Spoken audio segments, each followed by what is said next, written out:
Hello, everyone. Welcome to tonight's very special lecture with Dorit Brower. This is part of our lecture series with OMA that highlights different holistic practitioners and experts from the Pittsburgh area and beyond.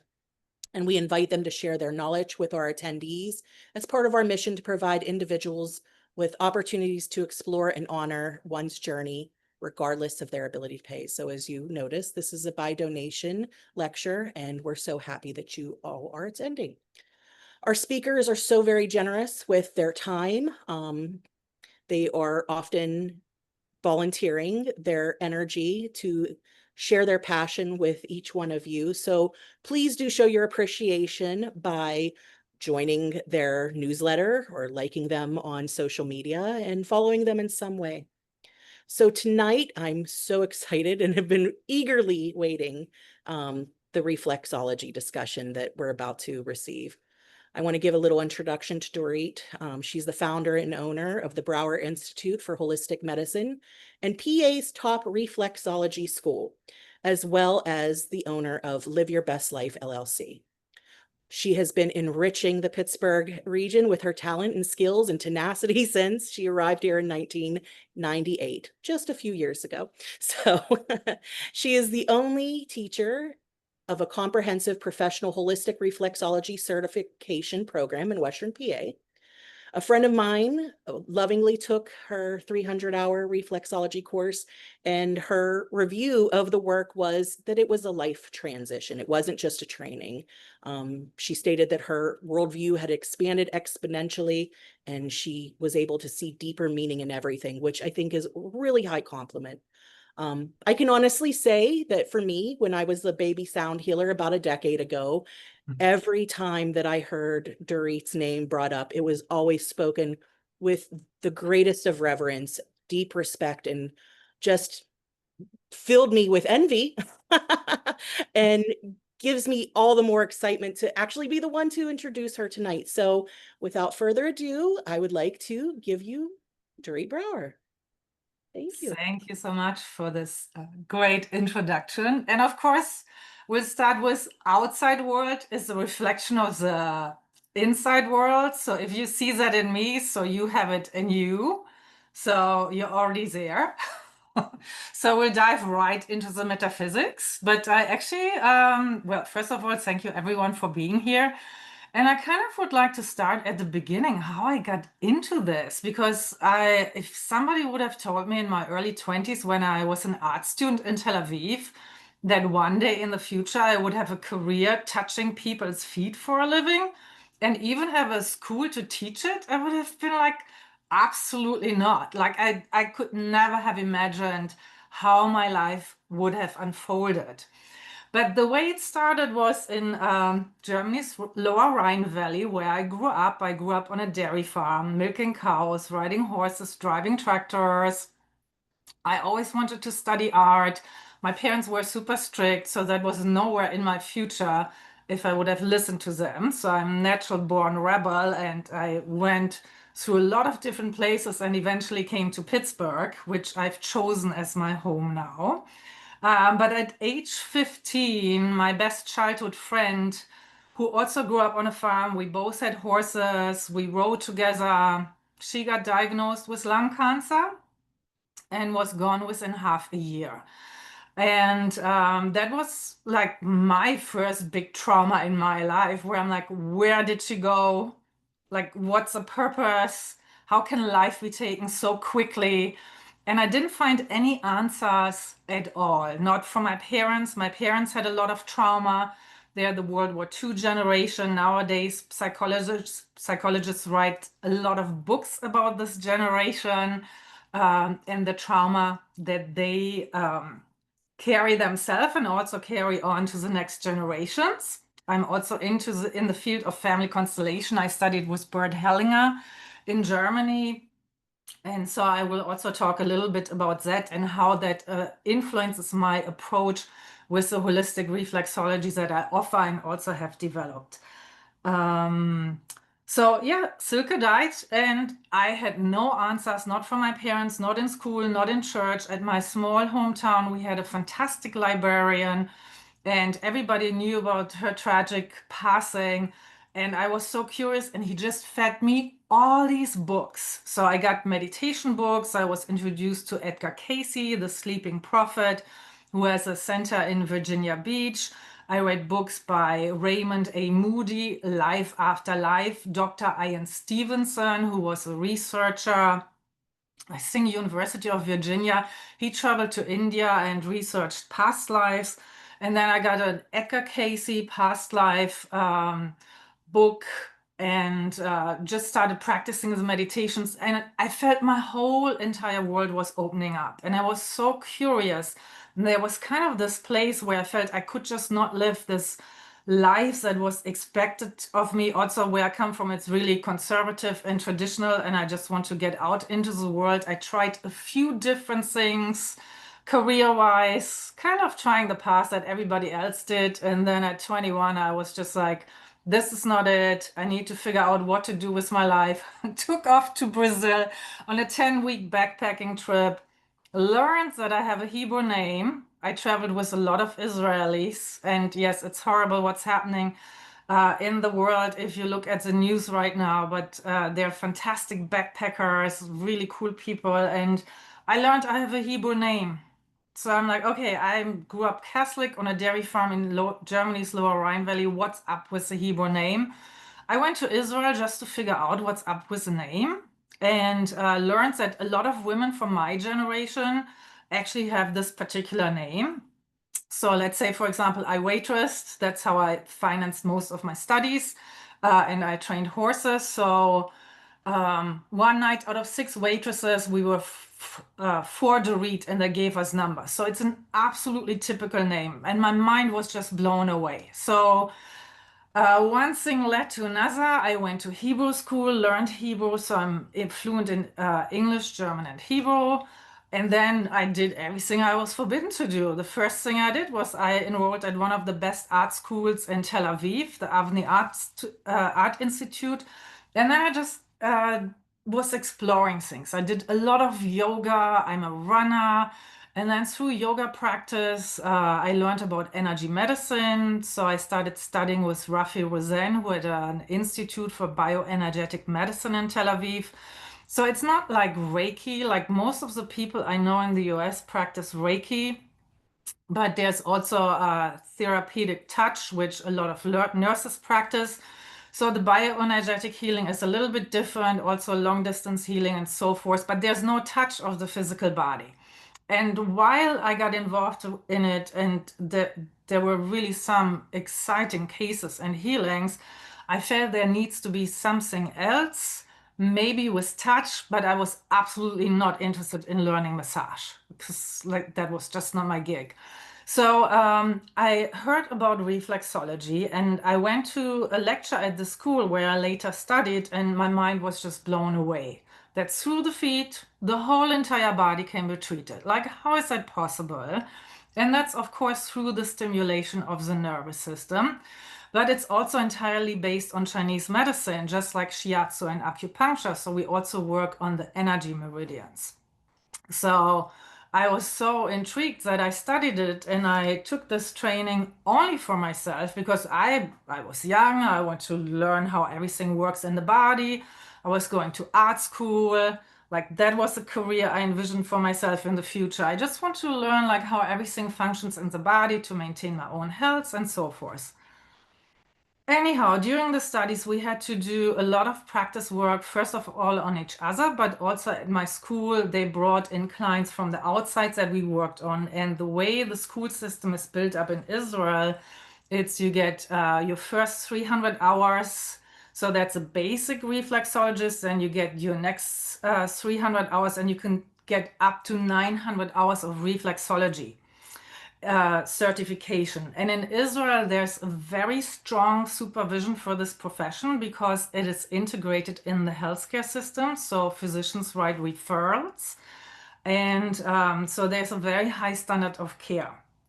Also, one of the reasons why it is covered by health insurance is because it works so well for veterans who are deeply traumatized. So, and because the country is structured very differently than the US, where veterans are treated a certain way. In that country, veterans are really like revered as like the keepers of the security, and they receive the absolute best treatments on the planet. And that also includes reflexology. So that's a very integral part of the rehabilitation program. So that's where I received my training.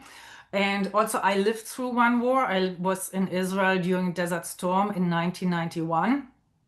And I'm very grateful to be in the US, but I'll get to that shortly, how I came here. So anyhow, but when we were doing our graduate work, we had to do a 3.5 months practical stage where we worked with specific clients. And it was mind blowing because, you know, everybody was just getting better. And that's when I realized it's always going to be something I'm going to do in my life. It's going to be part of my journey. I never thought I would do it full time or that I would have a school for it. But that's just how life unfolded. So, anyhow, I left Israel in 97, moved for a little while back to Germany to figure out where I belong because I always felt torn between Israel and Germany. And I had to figure out for the own piece of my soul where is home.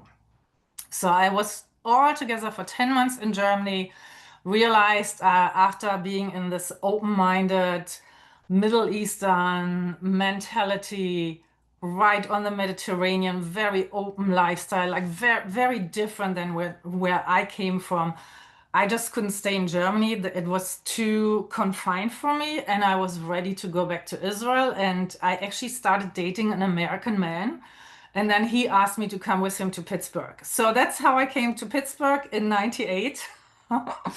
And I've been here most of the time, and I'll tell you where else I was briefly. So when I came to Pittsburgh, I applied at UPMC at the Center for Integrative Medicine. And that was at the beginning. I know Gail knows those time because we know each other back from the day. First, Dr. Louis Madrona was a medical director, and he was on the team with the holistic nurse Beverly Spiro. So they actually brought me on board. I approached them, and then at that time I already had written a few articles about reflexology for Pennsylvania Health and Fitness magazine. And we had a conversation. Then it went through the long ordeal UPMC to verify all my certifications. Eventually, I got approved. And I worked there for approximately 4+ years. So I started out on the team of Dr. Luis Madrona. He's the author of Coyote Medicine. If there are any younger people in the audience, he's half Native American and just a really phenomenal human being. And then David Servant Schreiber came on board, Dr. David Servant Schreiber, a Frenchman. Unfortunately, he passed away, but I feel it was such a privilege to work with him on his team for 4 years because he had such a massive vision of what could be possible at the Center for Integrative Medicine at UPMC. Unfortunately, a lot of the things in his vision never really happened. The center is there, there are phenomenal practitioners there, but I think the place it should have or deserves that never really happened, and that's a whole different story. But he had a very strong vision, and also in the time when I worked there, we had weekly meetings where we discussed client cases. So a lot of people were getting a number of different modalities, acupuncture. David did EMDR, so he was one of the first people in Pittsburgh to do EMDR, and he was also a member of Doctors Without Borders and traveled to war zones and used EMDR to work with, you know, survivors. So it was a really fantastic environment to be there. Eventually, David left, and that's pretty much where a lot of people of the team also started kind of moving away.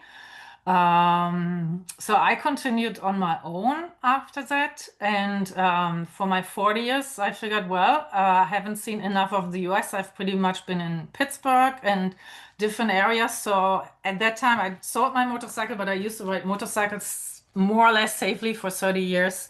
So I traveled across the US. And on my motorcycle, 7,460 miles to walk labyrinths. So it was my 40th, it was my spiritual adventure. Like, where am I? What's my purpose? Where do I go from here? I was really revisiting all the questions that started my journey when Silke died at 15. So I made all these different, like, amazing experiences in different countries. And I still felt it's not it. There has to be more. Like, what's the next step? And for me, that also meant like maybe starting my life somewhere else. I had California on my horizon, like, that's where I wanted to be. So I went on this road trip, first of all, to see this country, see if there's somewhere else where I would like to live, and walk labyrinths, introspect. I knew that I was writing a book. It's available on Amazon. Yeah, my spiritual adventure, and it's the essence of everything I also teach. And if you read it, the purpose is that you embark on your own spiritual adventure. I truly feel with my holistic work, it all starts with the question, who am I? Where do I come from? What's my purpose? And a lot of people go through life, they never even dare to ask themselves this question because they're so tied into this thinking of like career, mortgage, like all these responsibilities. And then people often find me when, they get diagnosed with a disease. They live this perfect life, this like American dream. And then they're so stressed. They cannot answer the question, what makes me happiest? I just started a conversation with someone, and if people want to see me for reflexology, first of all, I'm pretty booked out, but also I do take on new clients if I feel these are cases that are really difficult. And of course, I also refer to my graduates, and I have some really phenomenal graduates. Um, but they fill out questionnaires, and then what I look for is also how much they're willing to change because a disease cannot be treated from the place that created the disease. So if people want to stay in the exact same place, then I might not be the person for them. But if they are ready for change, if they have these bigger questions, if they have painful stories in their family history, like I'm here to untangle that. That's absolutely my expertise. Also because I did so much untangling of my own family history, and I'm still taking further education classes for myself because I feel once you embark onto this journey of self-discovery, I mean, it is so exciting, it's so rewarding, and also every single time you make like this inner spiritual shift, like your whole life changes for the better. So that is really important to understand. And that's available to every single one of us. So in a way, I'm also not only a cheerleader for a person's health, but also in a way, their life coach, and I would show you also, we can see that through the feet because we can read the emotions through the feet. So that's really important to understand. But let me take a quick look. When I give these talks, Lisa asked me if I have PowerPoint. I'm like, no, I don't work like that. I mean, this is my art. So you see how my brain works. So I need to have all my paper and notes. And also, if you do have any questions, please ask me because I would love for this to be interactive. Feel free to interrupt me. I'll be happy to answer your questions because I'm giving this talk for you. So if you're curious about something specific, just let me know, please. Okay, so I told you about my book. So I actually did move out to California. I lived in Ventura, California for a year and a half, and re realized that I had to work too much to live there. And that's another thing, Lisa, we just talked about. If you're a holistic practitioner, you need the perfect work-life balance. Like my batteries are never empty. Like if they would be, I don't work. I like nap or, take off. Like that balance, if you're a holistic practitioner, it's a very different life or a different lifestyle than going to the office, put in your 8 hours, go home, have a drink with your friends, and the next day it's the same thing. I love this work so much, and I'm doing it for more than 30 years because every day is completely new. Every day is really exciting. And every morning for me starts with self-care. I mean, I have at least an hour and a half of self-care in the morning before I see clients. I do my morning meditation, I do some yoga, I do a lot of breath work, especially since COVID. I think everybody should be doing breath work.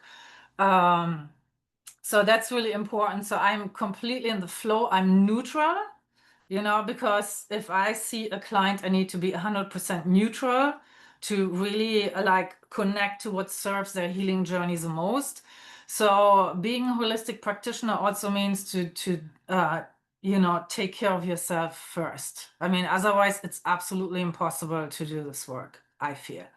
So yeah, I teach that in my reflexology training. I know some of my graduates, and some of my graduates are nurses who had, that's really a really difficult career. You also see so much suffering. And they said, wow, this is the best kept secret. So I hope this is not going to stay secret much longer. But anyhow, yeah, so I lived a year and a half in California, came back to Pittsburgh. Also, basically, I took it in the year and a half I came for a trip to Pittsburgh. Some of my clients got word of it.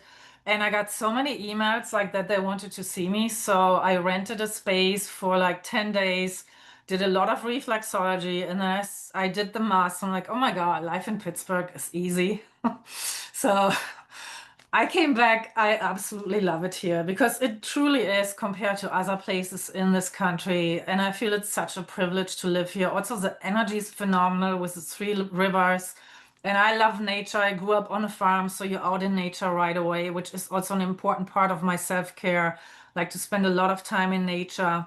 Also earthing and grounding, like in the summer, walking barefoot. That's also in your homework if we get to it. Um, so that's really, really important. So I love Pittsburgh, and I feel also when I came back, I really decided this is home. Like I need a place in this world where I just say, okay, I got my feet on the ground, no pun intended as a reflexologist, got my feet on the ground, and I found my home. So this is great. Anyhow, so around 2011, I was approached by two women who I'd known for a while. One was a German lady, Christine Heller-Rieck. She's a holistic nurse from Germany. Her husband worked for Bayer, and she knew that she was returning to Germany in 2014. And she was on my case. She came to me as a reflexology client. We became friends, of course, because she's from Germany and we're the same age, so very like-minded. And she just wanted to learn this. She's like, you have to teach this. I'm like, it is a lot of work because all my study material is in Hebrew. And so to translate all of this from Hebrew to English, that's a lot. And I was like a little bit hesitant. And then there was another lady, Annie Matthew, and she wanted to retire from her career as a dental hygienist. And she really wanted to learn it. So they were both on my case and they met in a meditation class. So uh, they just kept on pointing out that I should teach this. And I had resistance to translating my study material from Hebrew to English. And eventually I said, okay, I'll advertise it. If I have 4 students, I will teach it. And advertisement, then I think 2011, I may have had my first website. Was not such a big deal yet, like how we do it nowadays with all the marketing and emails and everything that has developed since then. But anyhow, I got eight students who took the training, the very first trainings that I offered 2012, and they all graduated 2013. And so I translated my study material from Hebrew to English, and I also just saw my reflexology teacher from Israel at a conference. We had a long conversation. And because I was an immigrant in Israel and Hebrew was not my native language, he allowed me in classes to have a little recording device. And so I recorded all the lessons.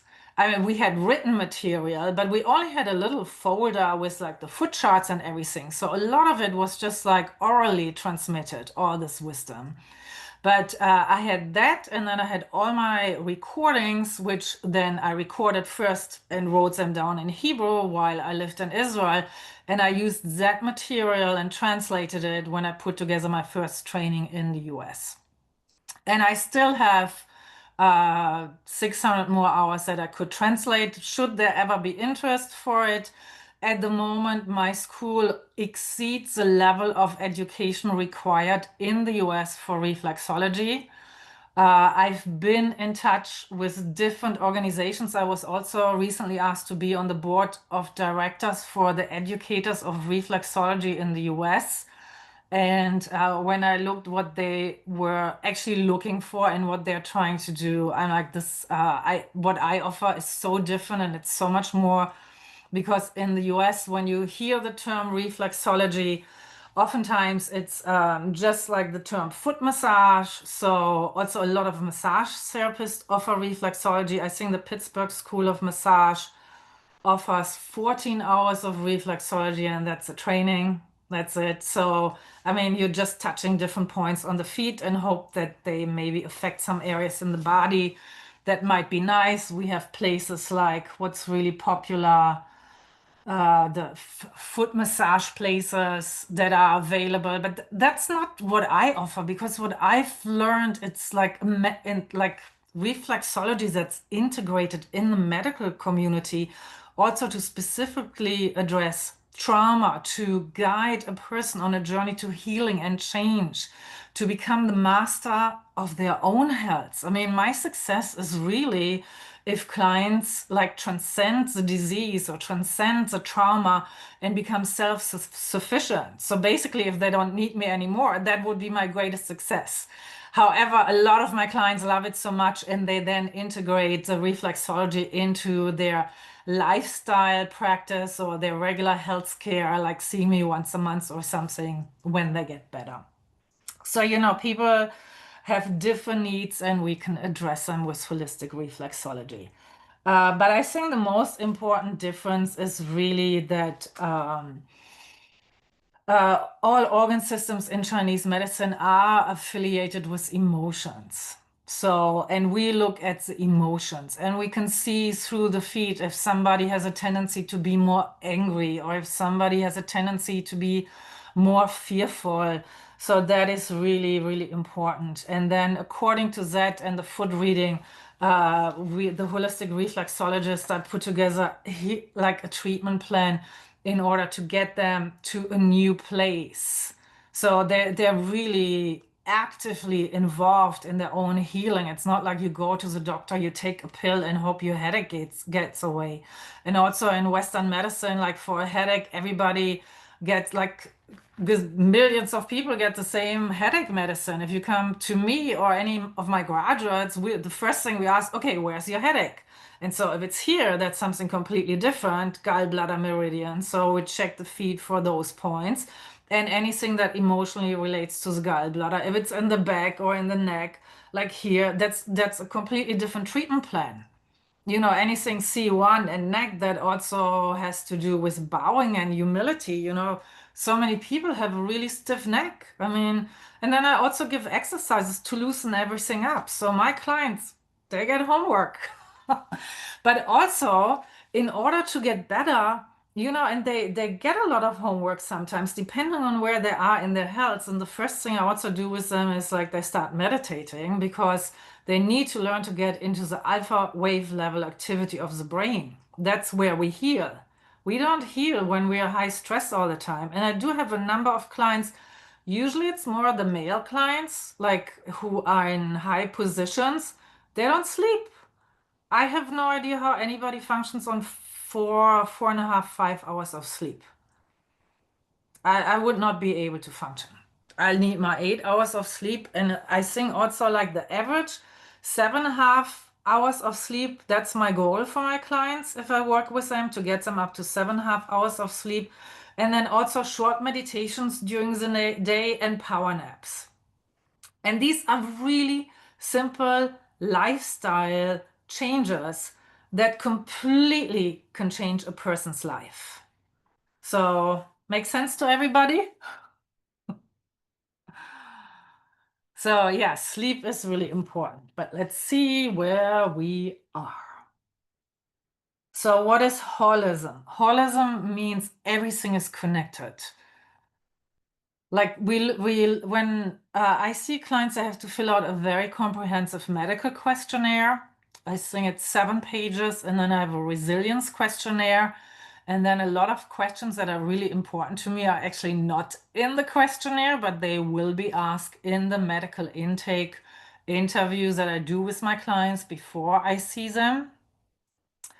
And then I look at their feet and do a foot analysis. So we can actually see really a lot from that. I can read how they're holding their emotions. I also look at body language, how they move, hand positions, head positions. So it's a very comprehensive look at the human being. So that's important to understand. And then again, in Chinese medicine, every single organ is associated to an emotion. So we really, really look at that because that is one of the most important things to look at. The main emotions that I look for are fear, anger, and worry. Those are the 3 main emotions. Everything else is a part of that.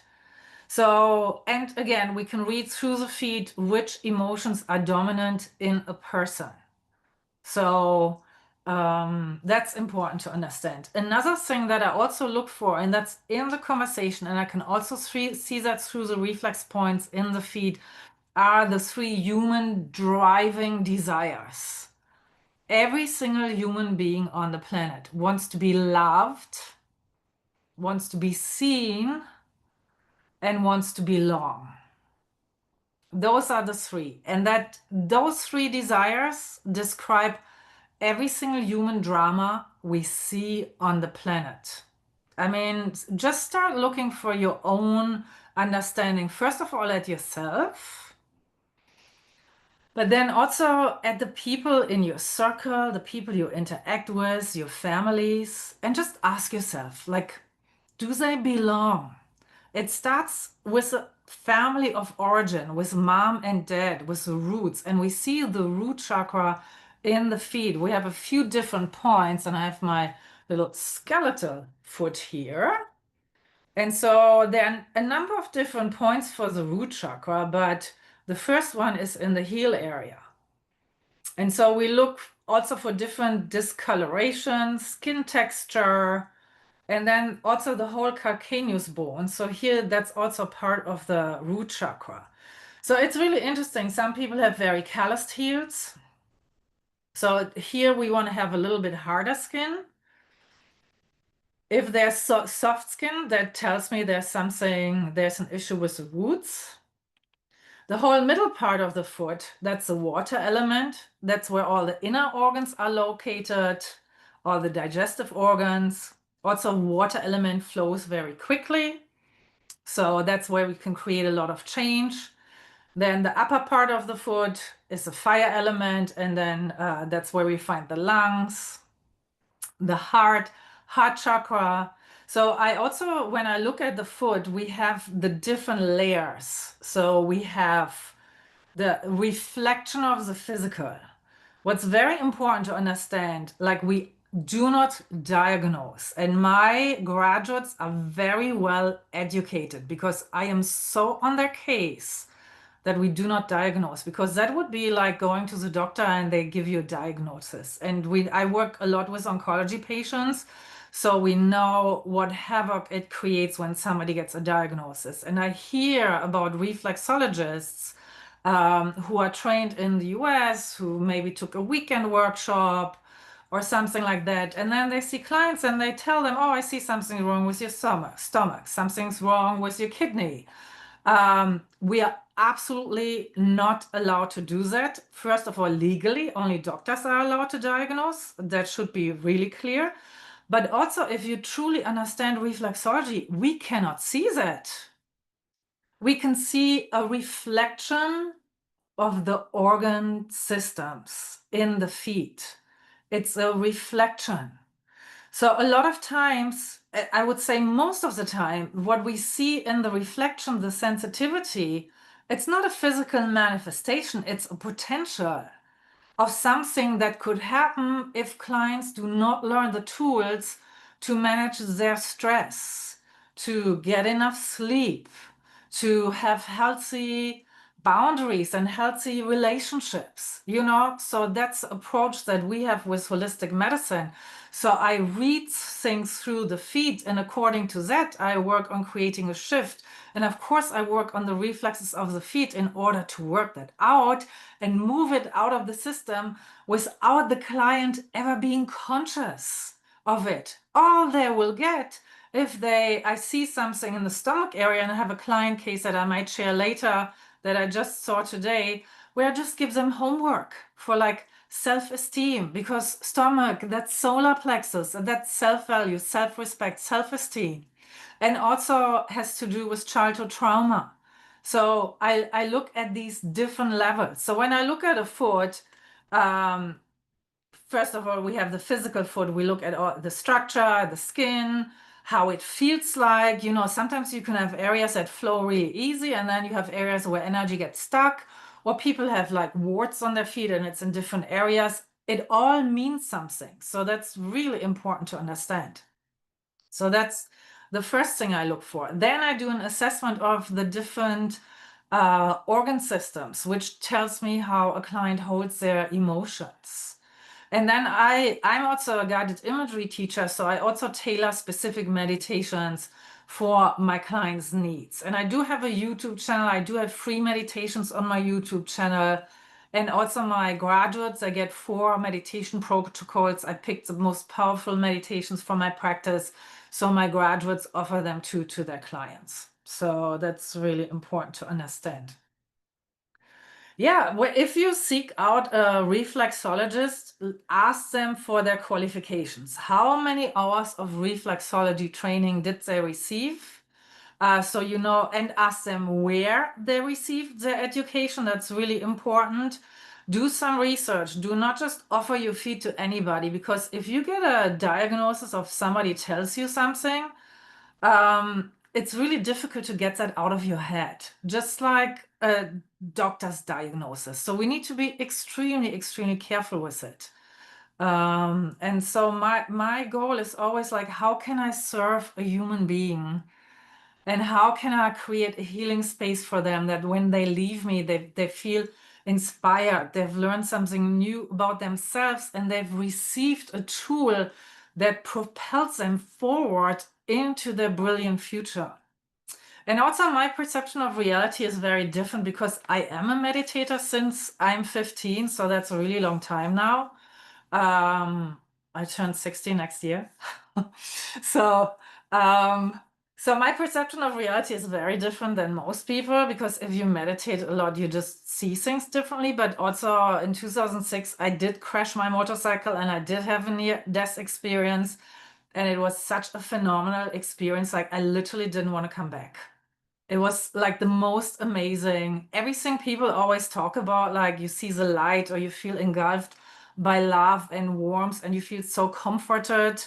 It's absolutely indescribable in words. But once I had it, I can now achieve it in my meditation. I pretty much go to that place every day. And also from that place, I do my work. And from that place, I educate. And from that place, I tune in and see what the needs are for the people who seek my services. So yeah, I mean, what's our purpose? Who are we? And I also work a lot with clients, as I said, oncology clients, life and death issues, because it's so important to leave this earth in peace. And a lot of people are not at peace throughout their life.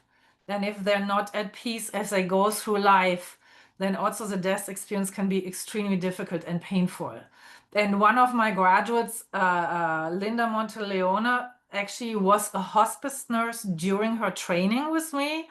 And while she was training with me at night shifts, people in hospice get very highly medicated. And the patients who had the most difficulty in letting go They sometimes would have like difficult episodes, screaming in the middle of the night, even though they were so highly medicated because they knew they were leaving this earth. And there was a point where the physicians just called in Linda to work on them with reflexology to calm them down. So at that time, that was the only thing that helped them.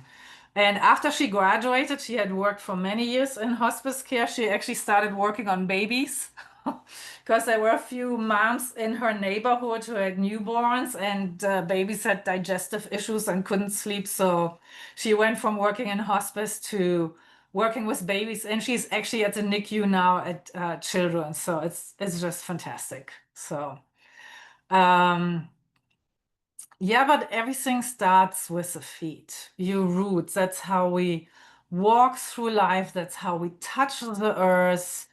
Everything starts with roots. We are from the earth. We return to the earth. So it's really, really important to become aware of our feet. And I feel all healing starts with the feet because that's how we work directly on the root chakra. And even if you don't have a chance to see a reflexologist, connect to the earth, walk barefooted.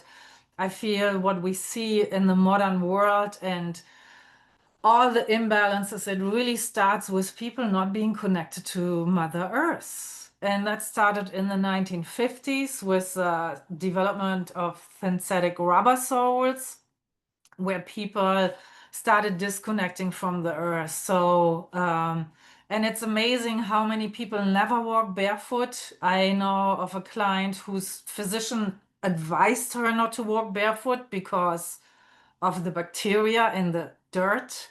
And also, if you look at any other language, so in Hebrew or in German, everything related to the earth, it's Mother Earth. Like, that's where we are connected. That's who we are as human beings. And if we have such disregard for it or such disrespect, it affects our life and it affects our health.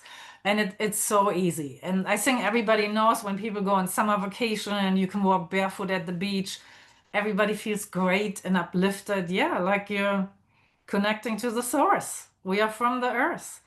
And also doing this work for so long, I really feel like touching people's feet for a living keeps you humble. So that's a whole other point. But anyhow, yeah, the three desires. Look at it for yourself, look at it for the people around you, is to be seen, to be loved, to belong. That's also childhood trauma that really starts in the first 7 years of a child's life with mom and dad, how they were received into the world, if they received unconditional love, or if there were trauma, or if the parents were traumatized, they weren't fully available to the children. And so that, creates all these stories that we all know that maybe we've all lived through.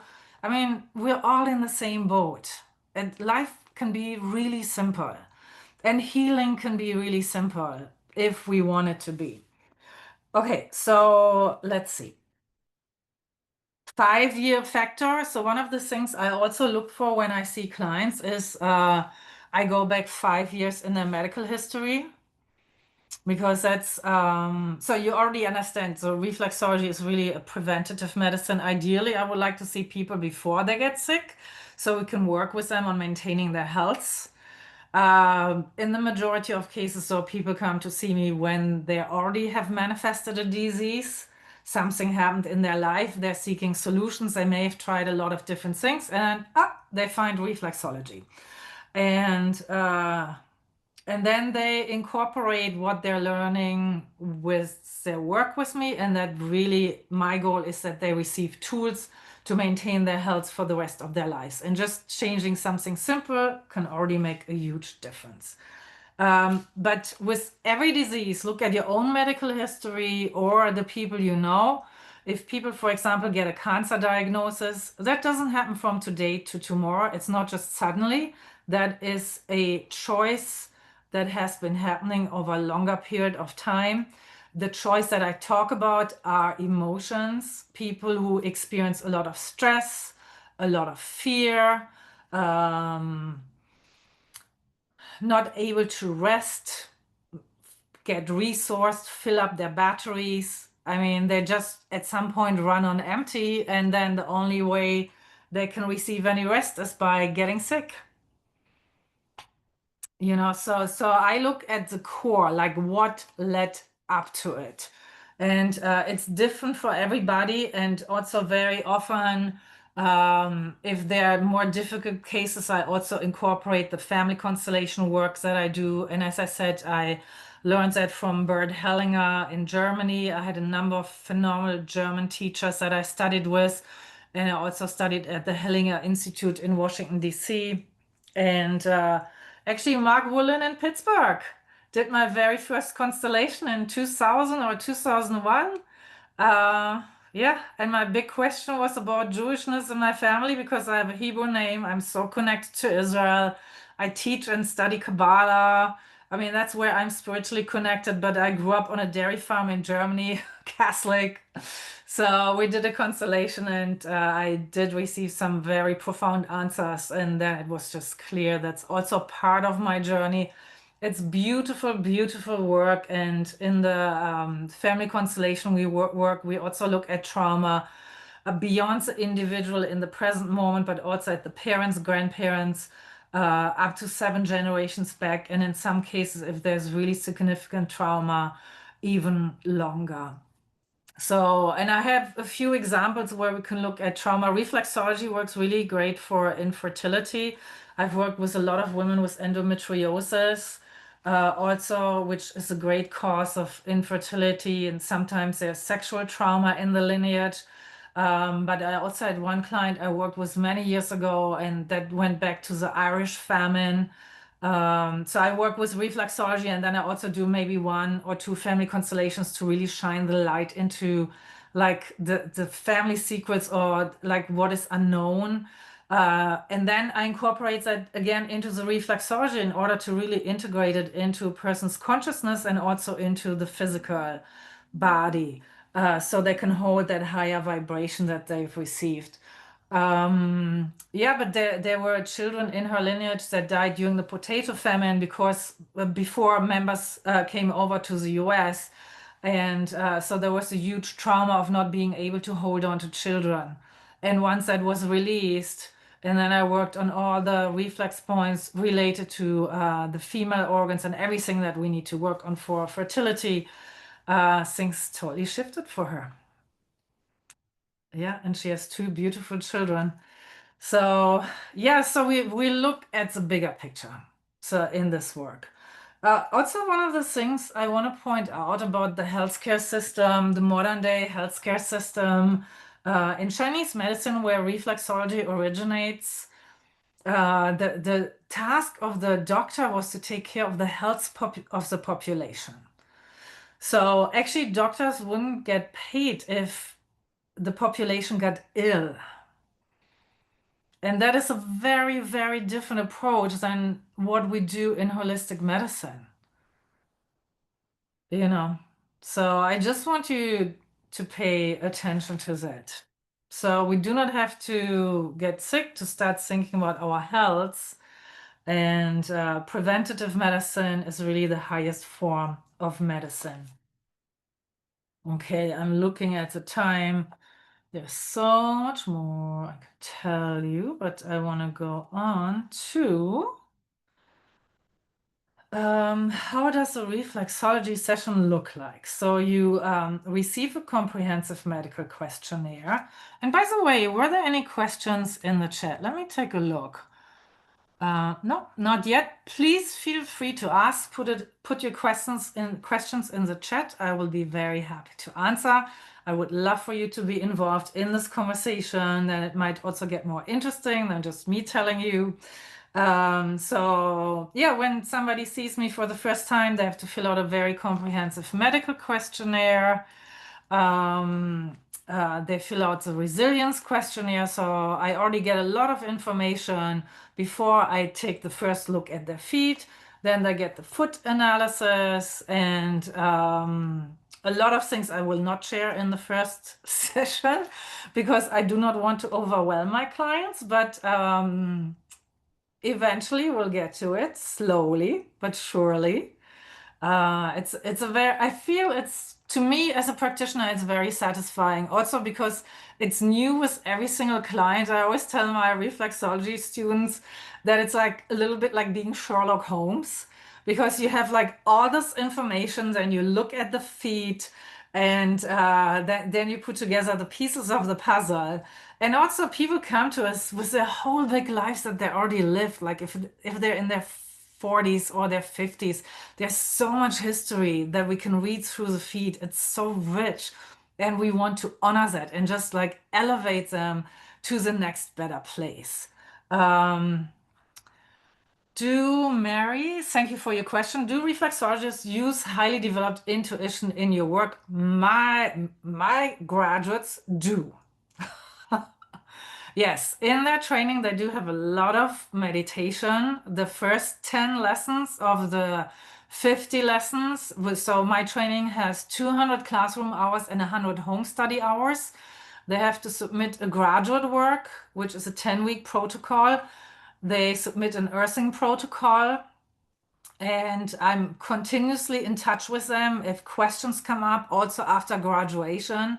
I feel it's my responsibility to stay in touch with my graduates and also monitor their work and answer client questions about clients, because I think my class material now is 400 pages of written material that they receive plus foot charts. During the training, they have to per week offer 2 reflexology sessions to, usually in the beginning, it's family members or friends just to practice. I mean, there's a lot of practical and hands-on work. So I absolutely have no idea how anybody can get an online reflexology certification. Another thing is also when you look at all these popular reflexology maps that you can see online, or there are these reflexology socks with a little thingy. I think they come from China, and whoever developed those, they want to hurt people, because there are some of these socks that have organ systems on the top of the foot, and then it comes with a little wooden thingy, and people like hurt their tendons by working on this. I've also seen clients where through pedicures, they got like tendons hurt on top of their foot. I mean, the top of the foot, we touch very carefully because the tendon sheets can clog up through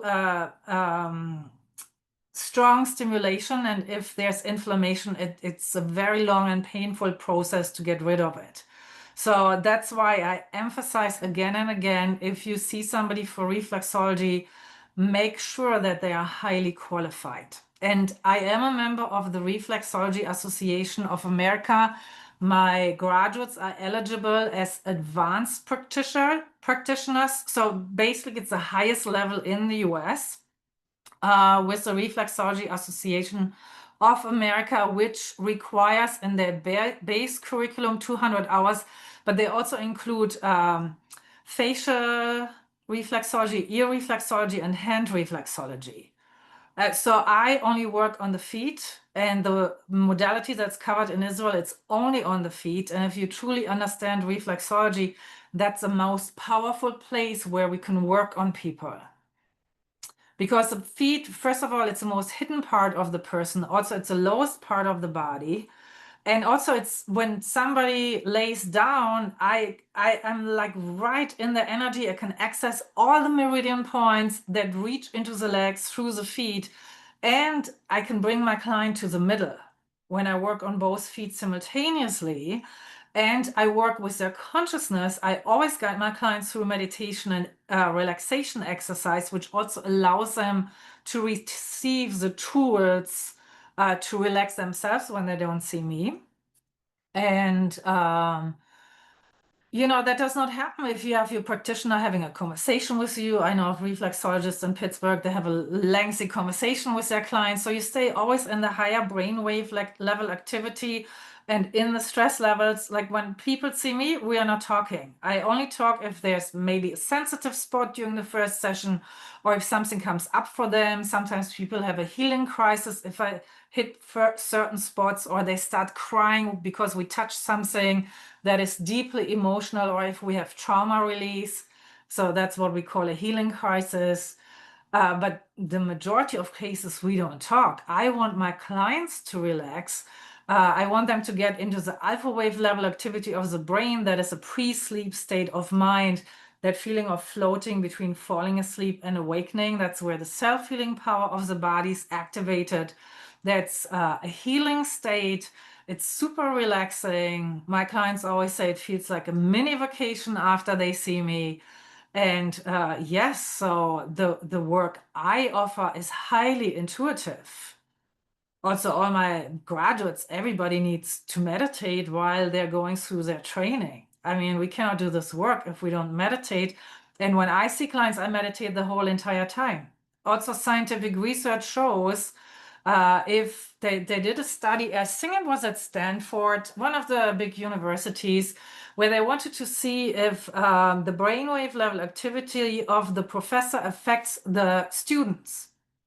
And so what they found out was that after half an hour, there was an intunement where the students started showing the same brainwave level activity as the professor. So that shows you that if you, let's see, you see a practitioner who does not know to balance their own energy, their own emotion, doesn't have a strong self-care practice, a strong meditation practice, and just maybe had a fight with her husband, and then they see you for massage or whichever modality, you're picking up on that. It's not a relaxing experience. But it's super important to understand that. So I don't know what other reflexologists are doing. I can tell you, Mary, what I'm doing and what my graduates are doing. And I think in Pittsburgh, we already have, I think, a dozen Brower Institute graduate reflexologists. So look for them. And I have a few in other states and Christine, of course, in Germany. And my goal is to educate more. So it's beautiful work. I mean, as a career path, I like everybody who comes to me comes from such a different background.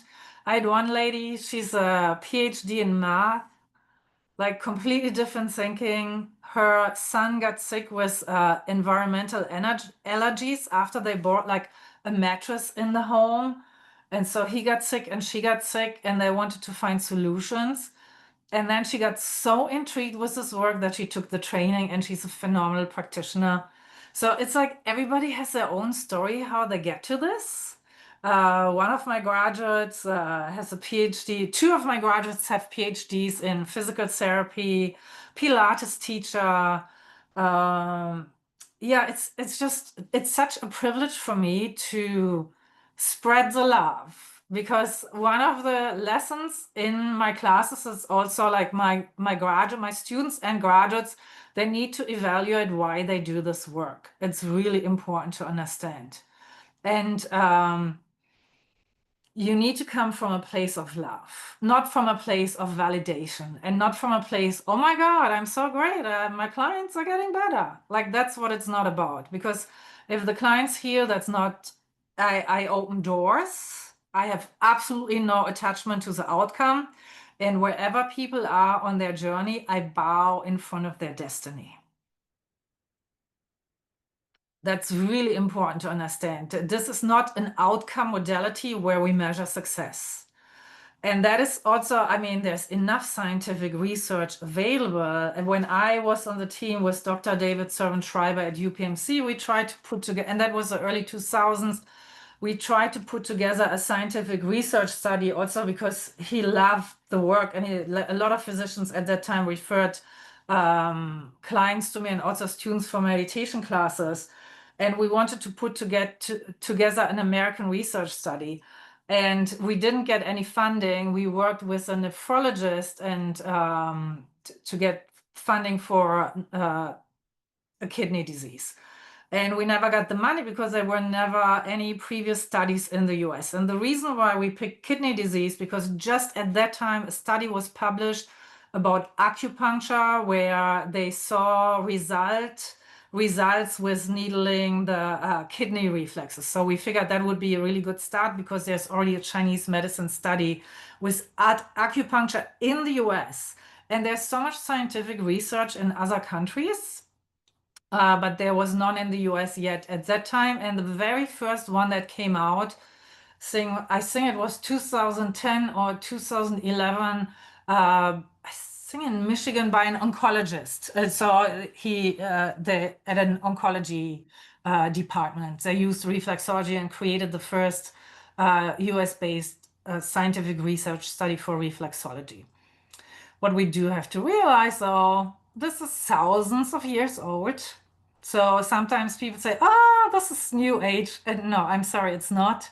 This is thousands of years old. It's based on Chinese medicine and the validity and yeah, what people, if they're ready for change, if they are ready to heal, what they can experience, it's like a quantum shift. But the client needs to be ready. And that's why I also have a lot of questionnaires before I see somebody or before I take on new clients, because I want to evaluate the client's readiness for healing and for change. And that is the same with students who sign up for my reflexology certification. They have to fill out questionnaires. We do a personal intake interview because I really want to see where people are in their lives. Because if they receive the highest level of this knowledge, I mean, that also requires a very high level of commitment to this journey. And so, yeah. Any other questions? Mary, I hope that answered your question. Please put more questions in the chat. I will be happy to answer that. Let's take a look at my notes and see what else I got for you. So I talked about willingness for change and empowered living. That's really important. I mean, my goal is that people live their best lives. I feel I feel very privileged. I live my best life. I work on it every day. It's the same amount of investment to be miserable or to be happy. It's the exact same amount of investment. And that's where people make the choice. And so I like to be a cheerleader for people's happiness, and also in my perception of reality, I feel this concept of what we see that so many people live, and that in so many ways also creates so much suffering, is the aspect of aging. And so the example I always give is like this graph, you know. So we are born, we live our lives, college, maybe career, family, kids, mortgage, house. You reach 50 or 60, and then from there, everything is downhill. I mean, especially if you look at aging in the US.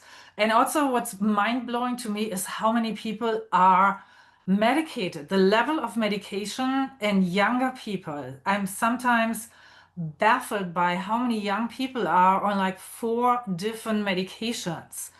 Well, or even more. And what we have to realize is there's no research about the interactions of these different medications. All these medications burden the system. And we see that in reflexology with the color of the feet. We see it with the sensitivities of the cleansing organs. So that's kidneys, that's liver. First sessions, we always work on the cleansing and detoxification of our clients' bodies.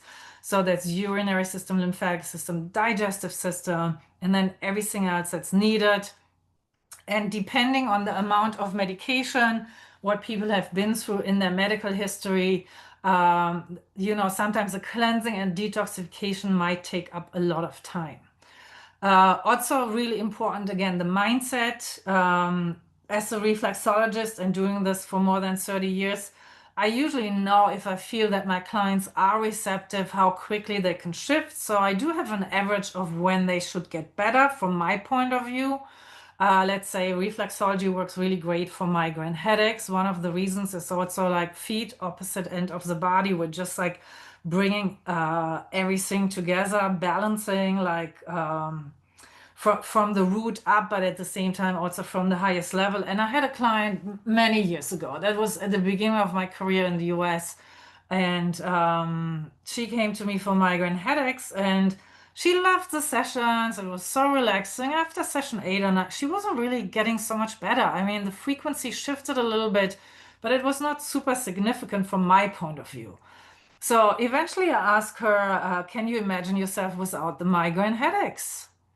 And she's like, no. It's like, okay, if you don't have a vision for your health, how do you expect to get better? So that it starts with a mindset. People need to have a vision for their health.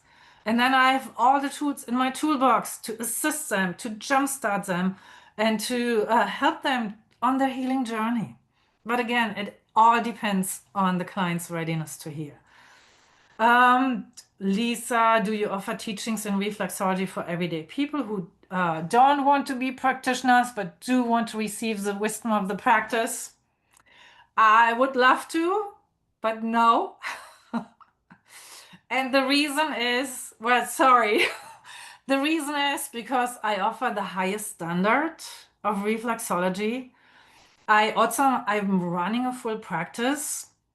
And if I teach a little reflex course here, a little reflex course there, I understand that you are a practitioner and a sound healer and absolutely phenomenal. But if I give you just a little tool without the entire wisdom and knowledge that belongs to it, it's not enough. So yeah, sorry. Heather, you were wondering the same. One of the things, sign up for my email. One of the things that I might do in the future, as I'm still in the process of developing the school, is foot reading classes. I mean, that is one of the things actually that I would love to offer to my graduates. Because when I graduated in Tel Aviv, because I told you there, I mean, the level is the highest, 900 hours. So here, my highest level in the US is 300 hours. But after you graduate, you have a massive network of support. And you have foot reading meetings and you have all these different groups. So in Tel Aviv, every week you could go to a different group and practice foot reading. I would absolutely love to offer that to my graduates. So if you get on my mailing list, maybe in the future there will be a call for come in, get your feet read. And when we do the foot reading, we really look at the emotions and I look at it very metaphysical. And also then you would receive tools, for your own healing journey. That would be the one thing I possibly offer in the future, but not at this point. And again, because I want to offer the highest level of education, and there are people who offer weekend workshops, there are online classes. Reflexology is getting more popular, and that is also thanks to the Reflexology Association of America. They're doing a lot of phenomenal work. They call themselves, however, a grassroots movement, and it does take a lot of work. And so my focus is on teaching my students and really giving them the highest level so that they can also immediately work in the medical system if they wish to. I started my career in the US at UPMC, and one of my graduates right now is at UPMC Health System in Washington, PA, at the Cameroon Wellness Center. And I worked with them for a very long time as well. So I got her on board there. Yeah, thank you, Lisa. And that is actually my art website. So my website is I'll put the holistic health one. browerinstitute.com. I'll do That's that. my holistic website. But you're invited to also check out my art. And that's also what I do for self-care and balance. So I paint. Obviously, I studied art and so that's what I would do. I focused the majority of my life in the US on my holistic medicine career. But then, of course, during COVID, when everything needed to be shut down, I shifted to teaching online classes, refocused again on my art, had a number of shows, did 2 artist residencies at Nemacolin, beautiful place in nature, which I love, in the Laurel Mountains. So, but now I mainly focus again on reflexology. And let's look at the time. We have 20 minutes. Fran, thank you for the question. Can we do reflexology ourselves? Yes, you absolutely can. And I'll take a look at the clock, maybe the 5 minutes before we close. I'll show you a few points that you can work on yourself. Okay, let's take a look. There's so much more I could tell you. There's a new point, one of the points that I can actually show you, and I want to make clear, when you see the reflexology foot charts, they don't really give you the idea about reflexology because a lot of reflex points, when you look at it as a chart, it just looks flat. we have different angles that we work with. So specific points can only reach by like pressing in and down or pressing up or like pressing sideways. They're very like this. There's a thyroid healing reflex, which you can only reach if you have a specific finger movement. And so you would never understand that by looking at a foot chart. And so what's really interesting to me is also during COVID, well, obviously we didn't do hands-on work during COVID, but when I started seeing clients again, especially my clients who had experienced COVID or also some who suffered from long COVID, there's a very specific reflex point that started becoming super sensitive, and it's a reflex point for well, metaphysically for the heart, for the lungs, for the heart chakra. And the way you can reach it is you take the first metatarsal that, underneath where sometimes people have bunions. So where the first metatarsal connects to the phalanges. And you just press in from the bottom up. And when you apply pressure there, after COVID, this has been become extremely sensitive for so many people, which I'd never seen in my practice before COVID. What that tells me also metaphysically, I mean, humanity, we need to evolve and we need to shift. And so trauma keeps people in the first three lower chakras of our energy system. Like that's survival. That's root chakra, second chakra, and solar plexus. And those are the chakras that are the most important ones when I work with clients to get those balanced so we can raise their consciousness in the feet, well, and also in the body above the diaphragm line to the heart chakra, and then through that develop the upper chakras. So many modalities start with the upper chakra. So there are all these, like, I mean, they're absolutely wonderful. But I feel they would be so much more powerful if people would start with the feet. So the combination of higher consciousness with like building strong roots, and that really starts with the feet and reflexology. This little guy is sticking out. Anyhow. So start with the roots. That's how we build the human being. That's how we build consciousness. And the roots, that's the first 7 years in a child's life. They're most important. And anything that happens afterwards in a person's life, it's just a repetition of what happened in the first 7 years. And we can see that also through the feet. So that's important to understand. Another food for thought, I just want you to take note of it at your own, as your own consciousness. Whatever you exclude in your life eventually will or may show up as disease in your physical body. So that's another viewpoint, how we look at it. I teach unity, and unity means everything has a right to exist. Everything has a right to be there. And we need to just get into a place of higher consciousness where we can look at everything from a higher perspective, which means we transcend polarity. And polarity is good and bad, it's day and night, it's right and wrong, it's all these opposites that create one another. And polarity is ruled by the emotions of fear, anger, and worry.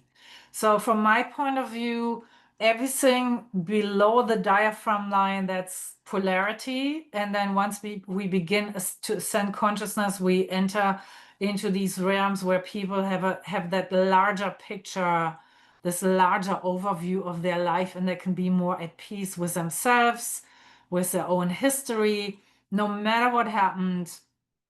I also worked a lot with women who were sexually abused. I think statistically in the US, it's every fifth woman. From my practice, I see that's absolutely true. I actually did my graduate work in Israel on a woman who had experienced significant abuse. And so that is also where I work with people with trauma. And reflexology is a very powerful modality for that. We can also, there are a lot of energy work modalities that we do with reflexology. And I think I mentioned that before in my training people, the students have 10 weeks, the first 10 weeks are basically introduction, energy medicine, how to touch another human being, getting into a place of self-love and then love, because we can only love others if we love ourselves. So the training involves a lot of inner work, a lot of consciousness work. And then from lesson 11 till close to 40, we just learn all the different organ systems and their metaphysical meaning. That's really important to understand. And then after lesson 40 to 50, there's a lot of energy medicine work that we administer through the feet for trauma release. Does that make sense? And I have one client that I maybe could share with you now, and then I have 2 charts, and then I'll get to your homework, how you can work on your own feet. So this is a client, we were in session 8 today. She sees me like every 2-3 weeks. She had a lot of stress in her life, presenting problems, stomach pain, and digestive issues. And so when I look at this, obviously we see it in the reflex points in the feet, but it also affects the whole area of the solar plexus. That's self-value, self-esteem, self-respect. So I also in my work with her on boundaries, like really clear boundaries, exercises to get to a level of higher self-esteem. And for her, one of the exercises was really to say no. And today she reported a success. And it is so fascinating because it really comes from the family of origin and how she was raised. But she just flew out to Los Angeles to spend some time with her daughter. And on the flight, she was asked by a gentleman who was sitting next to her in the row if she would like to share an Uber with him, like from the airport to wherever.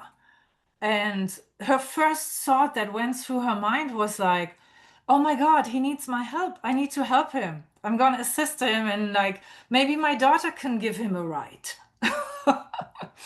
And it was just like, it's a typical low self-value, low self-esteem behavior. So we've been working a lot on saying no, and she was able to say no to him. And of course, her daughter thought that was really overstepping boundaries, possibly a little bit creepy.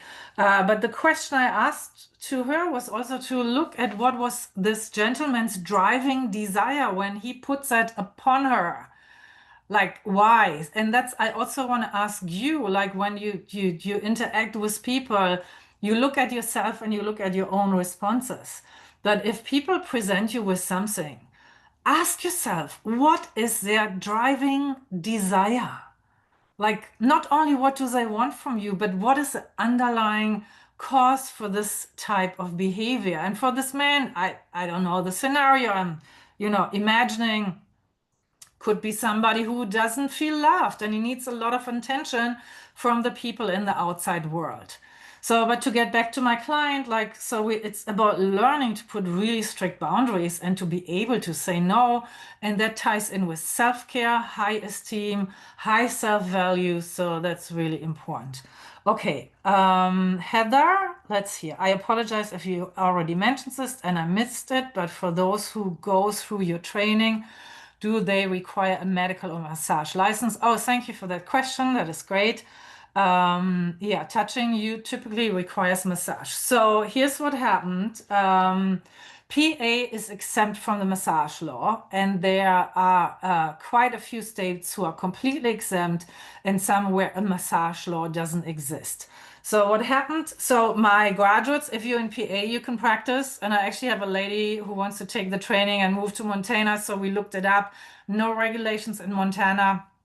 So you are allowed to practice. Around 2008, 2009, that was exactly when I came back from California. Nationwide, the massage schools tried to grab reflexology as a modality under their belt so that it belongs to massage. Absolutely not understanding that reflexology is not massage. It's based on Chinese medicine like shiatsu and acupuncture. And that is also one of the reasons why there's so much confusion about what reflexology is. But PA is exempt. So if you take the training with me, it's a standalone profession. And when you graduate, you're certified to practice. And of course, I highly recommend to become a member of RAA. So you're also a member of a nationwide reflexology association. So yes, you're absolutely allowed to practice. And I hope that answered your question. And let me see where I was. Okay, boundaries. So that's solar plexus. Physical symptom is stomach ache. And she actually said that for her, she is a people pleaser and she's constantly accommodating. So that would be like a solar plexus issue and can also result in the issue with digestive organs and stomach aches. Okay, a few more minutes. Let me show you a few charts. So here's some charts. Charts. I actually just taught a trauma class to my graduates, so I offer further education to my graduates. And I think it's the other way around. So what we look for, here's a client case of a missing mother. And so this is actually the reflex point of the solar plexus. The points, these little dots that we see here. So here is the whole area of the earth element, also the root chakra, also sexual reflexes. So earth element grounding, safety and security develops throughout the first 7 years in a child's life. Then we have the water element, that's that whole middle section. Here we find all the inner organs. Here we have the fire element, so that's heart and lungs, and also the trauma in those areas. So what we see here, this is a foot with the green lines describe deep crevices. And then also the left and the right side of the body have a meaning. The right side is a father generally, and the left side is a mother. So I also look at differences and discrepancies between the left and the right foot, and that also tells a story. And I actually, if you would like to read up on reflexology, I do have a reflexology blog on the Brower Institute website. I have quite a few client cases that I share there. Also, mom and dad issues. That's, I think, one of my first articles, reflexology, ancestral strengths and the power of strong roots. I also have another lecture on YouTube with the British Reflexology Association, which was two reflexologists. So it's a different conversation, maybe a little bit than here. Feel free to check that out. Those are all available as a complimentary service to you in order to educate you. Yeah, and then maybe next year or whenever the time is right, I would see you for classes with my graduates. So, you can get a little bit of an experience if it's not possible to see me for reflexology. But we look for lines. I highly, highly recommend for everybody after this class, get out a mirror and look at your bare feet in the mirror. I would love to see a raise of hands. How many of you have seen your own feet in the mirror? So usually in my reflexology training at lesson 40, when we get a little bit more into energy medicine through the feet and foot reading, my students need to look at their own feet in the mirror and also do their own foot analysis. The principle is really, if you know yourself, you're absolutely invincible. Know yourself, know what your weakness is, work on that, and then we turn that weakness into your strengths and into your superpowers. I mean, that's really the approach to live fully as a human being. So one of my graduates did this for the very first time. Most people don't look at the soles of their feet. That's why it's the most hidden part of the body. But lesson 40, it blew her mind because she had a certain perception of reality about herself looking at her feet like from just like the top. And then they look completely different from, the soles of the feet from the bottom. And that's, I mean, sometimes I feel like if people would know what I read through their feet, they wouldn't show me their feet. But it's so absolutely fascinating. But then we use all of that in order to empower them, to get them into their place of strength. So here we have a foot where a lot of energy is drawn from like the solar plexus, there are lines, and then there are these lines, heart, lungs, heart chakra, a lot of early childhood family trauma, and a missing mom.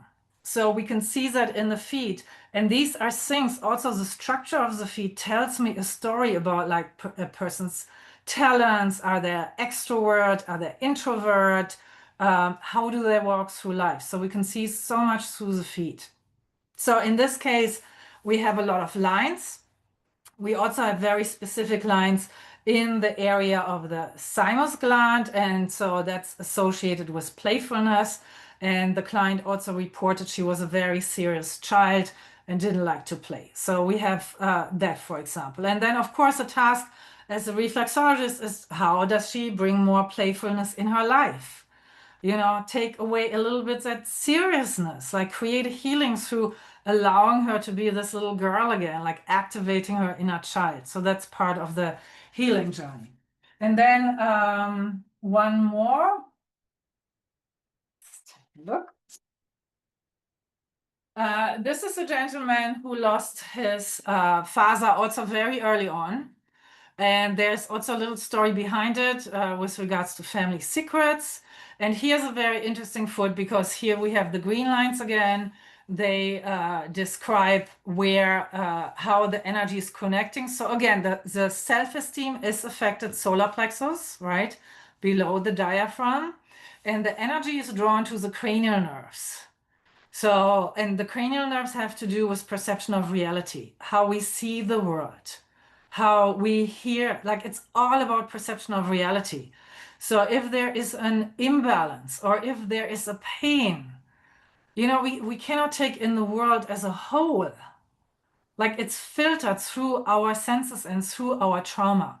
And this is a gentleman who also has a very soft earth element. So remember in the previous chart, like this areas that are described here, that's more the callous skin. And so we look where are the elements like seeping in, where is there an imbalance? So this is somebody who needs to fight very strongly his whole life to feel safe and secure in his physical existence and to find roots because there's such a missing piece in his life from early childhood on. So a lot of the work with this gentleman is just strengthening the root chakra and finding places where he feels safe and secure to build that as a tool. And that can also be through a really strong community, through being connected to nature. And also I work with people on changing their personal narrative. But I mean, we're already getting really far into deeper topics, so I'll leave it at that. Let's see what else I need to share with you before we close. Heather, thank you. Great questions. To clarify, the lines on your diagrams indicate the creases on a person's foot, correct? Yes. And also, if you look at your own feet or other people's feet, take a look at how deep they are. That also tells a story. And what I also look for is how are they balanced. So you can have a person who has a lot of trauma. They have a lot of lines on their foot. But depending on the foot structure, on the length of the toes, and again, what I always look for is like how they're connected to their roots, to the earth. I understand their coping mechanisms. And then the coping mechanisms tell me how strong a person goes through life. So you can have someone with significant trauma, but I see the coping mechanisms are super strong. So they might just need a little tweaking to really get them on their path. Where somebody else, like the last chart that I showed you, where there's a really weak root chakra, so water flows, the water element is in the root chakra. So that's somebody, yes, it could be positive to be able to go with the flow, but if you don't have strong roots, it's like you will leave in the wind and you really need to force yourself to stay grounded. And then I give my clients those tools to stay grounded. Does that make sense? Okay. Thank you. Let's see what else I got. More questions, please. We have a little bit more time. One of the questions I also ask first-time clients is, do you feel like a victim in any area of your life? That's also really important to understand. Because there's also a difference between if people perceive themselves as a victim or if they perceive themselves as a survivor, and then I relate those questions to how I read the feet, and then according to that build a treatment plan to overcome that and connect them to their inner strengths and their inner power. Okay. So one point that I want to share with you that I often give to my clients as homework. Let's see if I can get my own foot up here. It's 3 meridian point. It's a point that's right here. So that's if you go a little bit up the ankle. It's in acupuncture, it's spleen 6.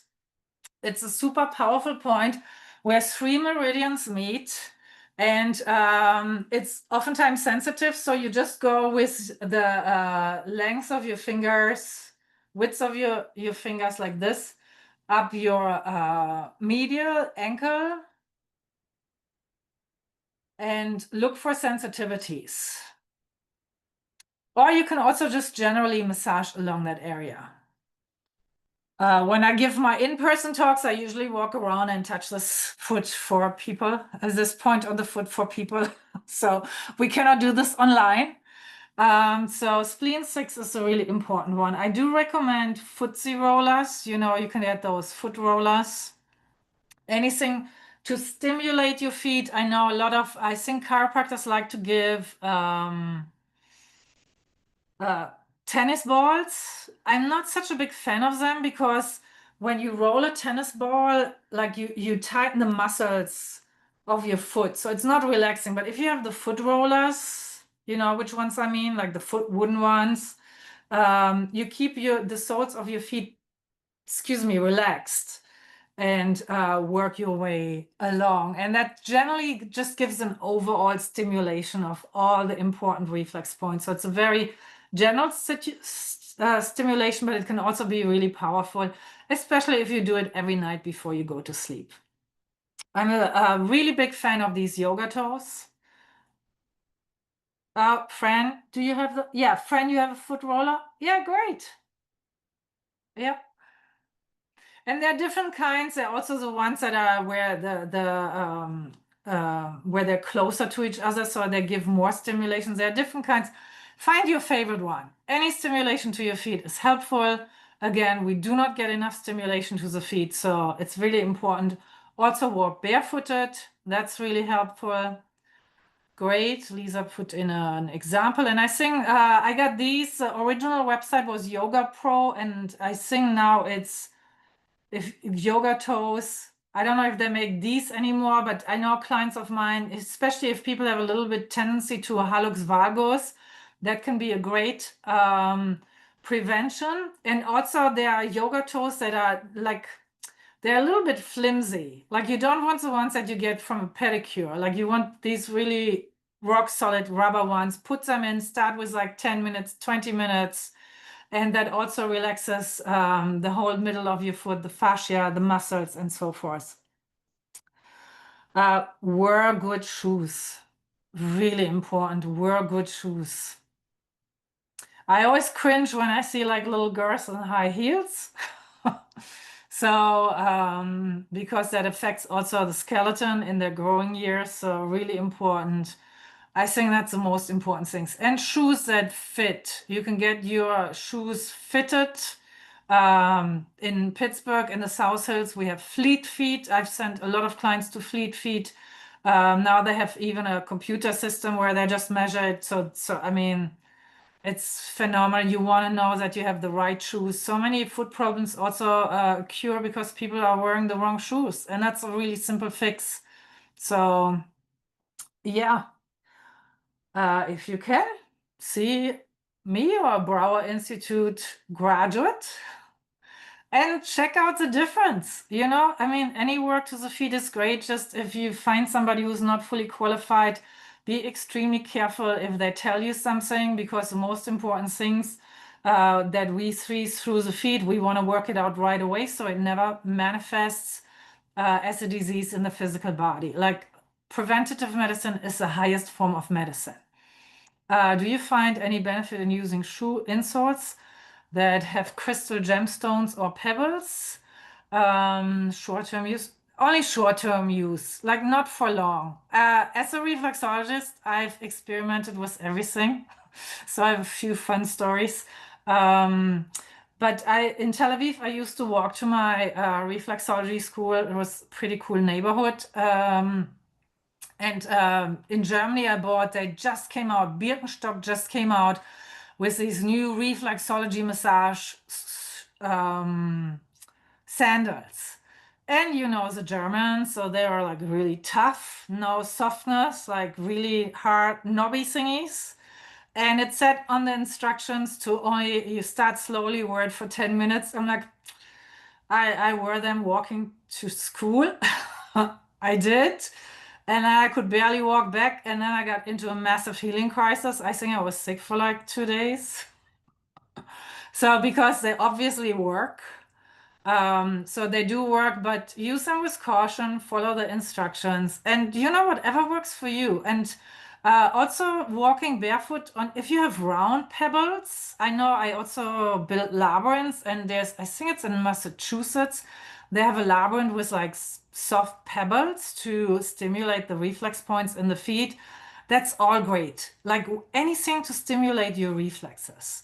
Okay, how do we find a Brower Institute grad? Is there a list? Please send me a private message on my website and tell me which area of town you are in, what you are looking for, like if there's a specific problem or a specific disease, and I will refer you to the right person. Yeah. Any other thoughts, questions?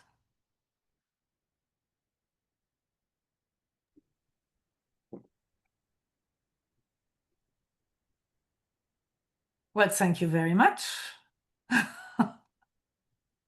Thank you, Dorit. That was an amazing presentation. We're so grateful. Just for everybody, I'll be sending out the replay probably tomorrow morning. I will include some of the links that I put up in the chat, including the website. If there's anything else that you would want me to include, Dorit, just let me know. But I know on behalf of me and OMA, and Gail certainly can give her love as well. I see her doing it. Gail and I go back a gazillion years, right, to the time when I was still at UPMC. So thank you for having me. This is really fantastic. Thank you for everybody who listened in. And yeah, go to my website. There's a lot of information there. There's also a meditation pharmacy. I have an oncology meditation protocol in the meditation section. So just check it out. And if you have any questions, I'll be happy to answer. And thank you so much. I hope you feel really, really, really excited about your feet now. Very, we're Thank you very, so very much. excited. Thank you. Great. Thank you so much. Good night, all. Good night.